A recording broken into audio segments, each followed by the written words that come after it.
G'day guys, how are you? Chris French here from EFM Health Club North Adelaide. Hope you're doing well. Just doing another quick video update for our members and generally anyone who's interested in health and fitness. Now today's video was suggested by Jordan Bannister. Jordan is an EFM member and wanted to know a few health and nutrition fitness myths and facts. So George, let's get straight into it. The first one we're going to do is going fat-free in your nutrition really going to help you lose weight? Now, this is some very clever marketing by those companies out there where you'll see, for example, the low-fat or the fat-free yogurt next time you're in the shop. And if you buy these, turn over for the nutritional facts, where it will say the amount of carbohydrates per 100 or the amount of sugar per 100, and you'll find out that yes, the fat content can be very low, but the sugar content and the carbohydrate content will be very high. So in the end, yes, the fat is low, but there are also a couple of other things that you really need to take into account.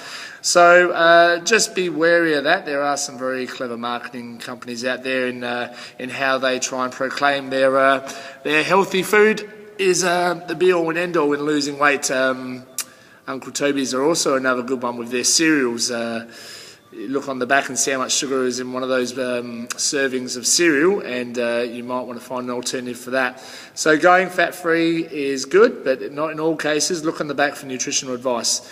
Second one, skipping meals will help me lose weight. Okay, this, I don't think it's so much of a fad anymore, but some people will try and skip lunch with the thought process that they will lose weight quicker. Now, what basically happens is when you start to skip meals, your metabolism will slow down. Your metabolism will slow down, meaning your body is going into survival mode. So you're actually going to be burning even less calories than what you would have had you had lunch. Plus, the kicker is probably your next meal is going to be even larger. So if you're missing lunch and you're having an extra big dinner, thinking that you've done a good job in skipping a main meal, but having a slightly larger meal for the evening, you're going to have more calories in the evening, which is going to be twofold even worse. So the body works best, I suppose, with just trying to spread out the meals. I'm not saying go the 5 meal per day approach, but 3 meals is recommended and has been for a certain number of years. So the research and studies has gone into that. So don't skip main meals if you're at work and you really struggle with lunch or in your night shift and your body clock is all over the shop. At least try and have a protein shake if you don't have time to sit down for a meal. But leave that as a last resort. Always never try and incorporate a protein shake for a main meal if you have that option. Now, carbohydrates make you fat. Okay, this is a myth and one that we're going to debunk right now. It's the calories that are the main enemy, okay? So there is calories in all foods, in fruits, in vegetables, in your red meat, everything, okay? So the carbohydrates is not the killer that's going to stop you from losing weight, okay? Yes, it's important that you don't overload in the carbohydrates. You don't have a whole heap of bread or rice or pasta.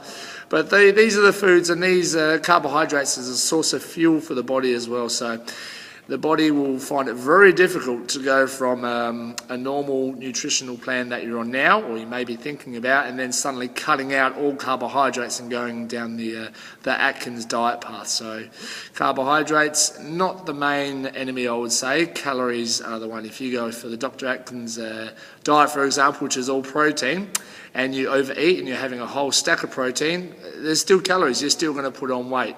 So that stops that one. And my last one is one that's affiliated with health clubs, which is you must exercise on an empty stomach to lose weight. This is untrue. Reason being is for some people, I've seen it a number of times in my years in EFM, they'll go hypoglycemic. Hypoglycemia is basically where your sugar levels in your body will just drop from a lack of sugar. Now, with breakfast, normally you can, if you're someone who can get away with it, that's fantastic, more power to you, but it's not the be-all and end-all in losing weight.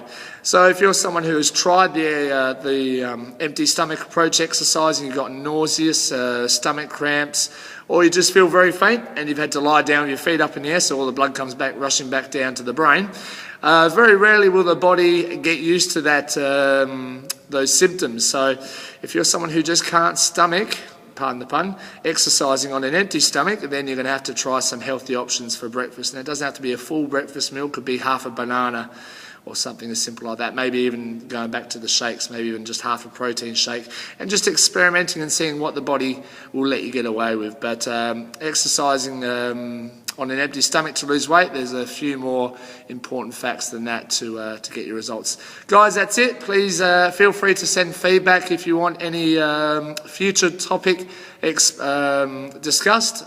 Feel free to reply. Otherwise, have a fantastic day. Hope you enjoyed it, and I'll see you in the club. Bye for now.